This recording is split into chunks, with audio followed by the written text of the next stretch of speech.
आज 12 जनवरी है योग दिवस, युवा दिवस, कुछ कहेंगे और क्या प्रेरणा लेना चाहिए स्वामी विवेकानंद के जीवन से? देखिए, एक चूँकि युवा दिवस है, मैं युवाओं को ये कहना चाहूँगा कि बहुत बार जिस भी दिशा में, चाहे वो जो भी दिशा युवा तय करता है, उस पर वो चलता है। चलने के बाद एक समय के बाद उसको ऐसा लगने लगता है बहुत सारी चुनौतियों का सामना करते हुए कि अब ये नहीं हो सकता।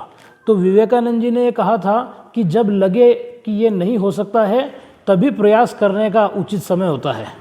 तो जब नहीं हो सकता है लगे और फिर उसकी होने की कोशिश की जाएगी तो निश्चित रूप से सफलता मिलेगी।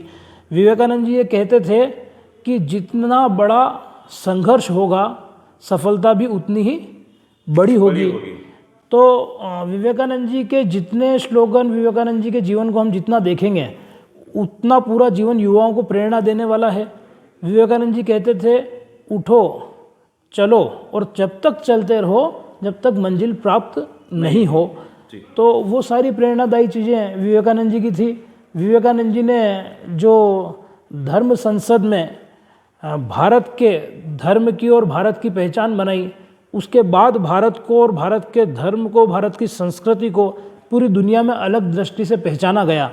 तो जो भी युवा किसी भी क्षेत्र में काम करता है, चाहे वो भारत में करे, भारत के अन्य विभागों में करे, अन्य क्षेत्रों में करे, चाहे वो विदेश में जाकर अपना कोई व्यवसाय, व्यापार, नौकरी या कुछ भी करे, सदैव देशभक्ति के भाव को जागृत रखे। ये विवेकानंद जी ने सिखाया था। जब शिकागो की धर्म सभा में विवेकानंद जी ने कहा था, मेरे प्यारे भाइयों और बहनों, तो उस भाइयों और बहनों ने ही अपने आप में इतनी तालियां बजवा दी थी। और भाइयों और बहनों करने की उस समय जो उनके अंदर ईश्वर ने प्रेरणा दी होगी, और चूँकि वो खुद ही संत थे तो उस प्रकार के एक भाव उनके थे।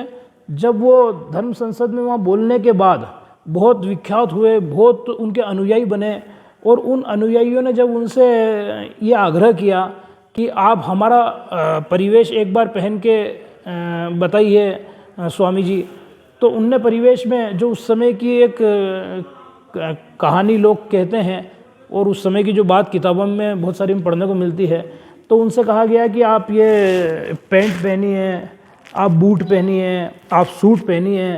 तो उनने पैंट, बूट, सूट पहनने के लिए मना नहीं किया, लेकिन जब टोपी पहनने को कहा तब उनने कहा कि जिसकी जगह जहाँ थी वहाँ पहन ली। मतलब बूट पहन लिए, टोपी में नहीं पहन सकता। तो इस प्रकार की हिम्मत भी होना चाहिए जब हम सही लाइन पे होते हैं और देश की बात करते हैं, तो सारी शक्ति ईश्वर दे देता है। इस प्रकार की सारी प्रेरणाएं अपने को विवेकानंद जी से मिलती है। तो मैं आज आपके माध्यम से युवाओं से यही आग्रह करना चाहूँगा कि कभी हारे नहीं, सदैव हिम्मत रखकर चलते रहें और सही मार्ग पर चलते रहें और धर्म के मार्ग पर चलते रहें और राष्ट्र प्रथम के भाव को मन में रखकर चलते रहें। Thank you sir.